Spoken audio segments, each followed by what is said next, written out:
वैदिक ज्योतिष में मंगल को रक्त, साहस और भूमिका कारक कहा गया। इसके अलावा स्त्री की कुंडली में यदि किसी महिला की कुंडली है तो पति के सौभाग्य को भी मंगल से जुड़कर देखा जाता है। मंगल वर्तमान में जो है वो वक्री होकर वृष राशि में गोचर कर रहे हैं, लेकिन 13 जनवरी 2023 को शनि जो कि 17 जनवरी को गोचर करेंगे, उससे पहले ही 13 जनवरी को मंगल मार्गी हो जाएंगे। इसका असर क्या होगा मैं आपको आगे बताता हूं आपकी राशि के ऊपर, लेकिन इसके बाद 13 मार्च को याद रखिए वो बुध की राशि मिथुन में प्रवेश करेंगे।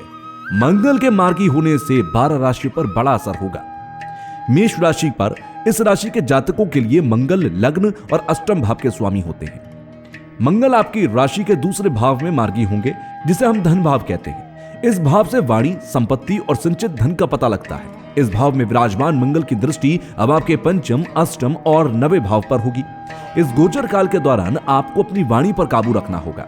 इस समय परिवार के किसी सदस्य के साथ आपकी कलह हो सकती है। अब अगर आप सरकारी नौकरी की तैयारी कर रही हैं तो आपको कठिनाई होनी है, क्योंकि इस समय आपको हम ये सलाह देते हैं कि आप अपने सावधानी से वाहन को चलाइएगा, वरना एक बड़ी दुर्घटना भी हो सकती है।